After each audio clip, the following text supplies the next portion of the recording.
2020 has been a tough, sad year. Many have lost their jobs, their sanity, and worse, their lives. Of the ideas I had for this year's mid-month wisdom, this idea felt most appropriate. For those listening that appreciate my raw, lack of sugarcoating things approach, this episode will be precisely that. And I'm going to call myself out. I'm going to tell you about my failures. We lost tens of thousands on due diligence on deals we passed on. We missed out on multiple life-changing deals.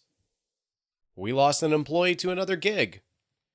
We've had homes burned down, lawsuits, lending fall apart, infrastructure fail, owners pick other buyers, and so many other painful, sad things just not go our way.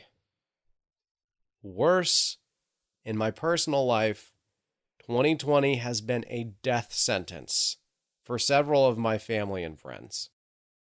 But to stay on business, thankfully, knock on wood, no challenge 2020 threw at us ended it all. Yes, things could have been so much worse. Had we owned a restaurant or bar, we likely would have permanently closed up shop. But saying things could have been worse shouldn't excuse our failures or stop me from sharing them with you. And I know most of you have experienced some tough times in 2020 as well, hence why I wanted to leave you in 2020 with an acknowledgement that we too struggled. And of all of our failures this year, one stings particularly sharply. We failed to grow, or really even keep alive, our college scholarship. I realize at face value that may sound ridiculous to some. Why would losing $36,000 in due diligence on one deal hurt less than failing to scale a college scholarship? You see, helping underprivileged children obtain their educations has been a big part of my why since Ian and I even considered entering the space. And my why is my foundation. It keeps me motivated to tough out hard times. So not being able to merge my charitable goals successfully with my vocational goals makes me question if it was all even worth it. It makes me question going forward. Sure, you can blame COVID or a slew of other things outside of our control, but we've offered our scholarship for nearly 2 years now. We have accepted multiple qualified candidates. We wrote our first check this year. And this year, the only person to actually get to the point where we wrote a check dropped out. We found out when the college mailed us a letter asking us if we wanted our money back. I said no. This individual will likely now have student loan debt for an incomplete degree, and that money will still help. I've tried to push this scholarship. I've been public about it. I've spoken face-to-face with residents about it. I've asked for feedback, connected with others who have done the same, and I put my heart into it. And I failed. And that hurts. But I didn't stop there. I kept trying to find other ways to give back to my residents. And I failed there too. What could I be doing so wrong? Maybe I was making assumptions about what people wanted or how I could help?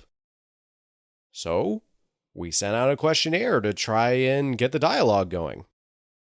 The response left a lot to be desired. The most popular response was for food giveaways at holidays, which we currently do and have done for years. Beyond that, people didn't really ask for help. How could this be? How could folks living in affordable housing not want much help from me? I'm practically screaming that I'm available to help. Are the rumors true that working class people simply don't want to improve their lives? Or work hard? or lift themselves out of poverty? And strangely, it was in asking myself those questions that I experienced a turning point I wanted to share with everyone. Look, we all make assumptions. I keep pushing the college scholarship because I assumed that I would want something like that if I was in my resident's shoes. I was wrong. Plain and simple. Yes, a lot of my residents are struggling for a lot of reasons, especially with COVID-19. Beyond charity, we felt an obligation to do a lot this year to help folks through COVID, including waiving late fees, setting up payback schedules, allowing folks to quarantine, restructuring payment plans, and so on. My residents rewarded me with nearly 100% collections. But a lot of my residents, simply put, aren't struggling. A lot are actually really happy with where they're at and where they live. Plenty of my residents tell me how much they love their neighbors. They tell me how they have lived in the neighborhood for decades. They tell me about which home their child was born in and where on the property they met their spouse. A lot of folks aren't asking for help because they just don't need it. I actually received an email from a resident just a couple of days ago saying if she wins the raffle, she wants me to give the prize to her neighbor who recently got hurt on the job. She was genuinely concerned for him. And that is why I failed. I failed because I made assumptions about who my residents were, what they cared about, and what truly mattered to them. And the answer for a lot of them was that they care about each other and the well-being of the community. And that is the message of hope I wanted to share. If we focus on making our communities wonderful places to live, where the residents take true pride of ownership, that's going to go way farther than almost anything else we can do. No, I am not giving up on my college scholarship, nor am I going to try to stop finding other ways to give back. But I am going to pivot. I'm going to change the way I listen and observe. I'm going to stop putting so much faith in my own assumptions and start experimenting, trying new things and seeing what sticks. And as for 2020, it sucked. Let's not sugarcoat it.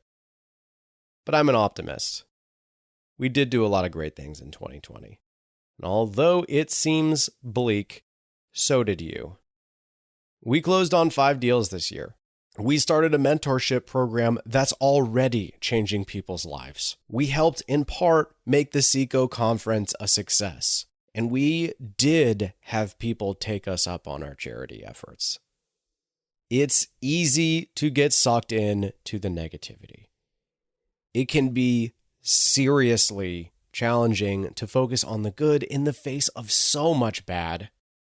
While we finished 2019 energized, pumped at what we had accomplished, we entered 2021 really as survivors. It's not a great spot to be in. But I am not going to let the negativity and failures win. I am not going to let losing some heartbreaking battles psych me out and jeopardize me winning the war. The appropriate response to 2020 is, I am not going anywhere. Good luck, everyone. Do your best to reflect on your successes from 2020 and let your failures and hardships serve as motivation to make 2021 unforgettable in a very positive way.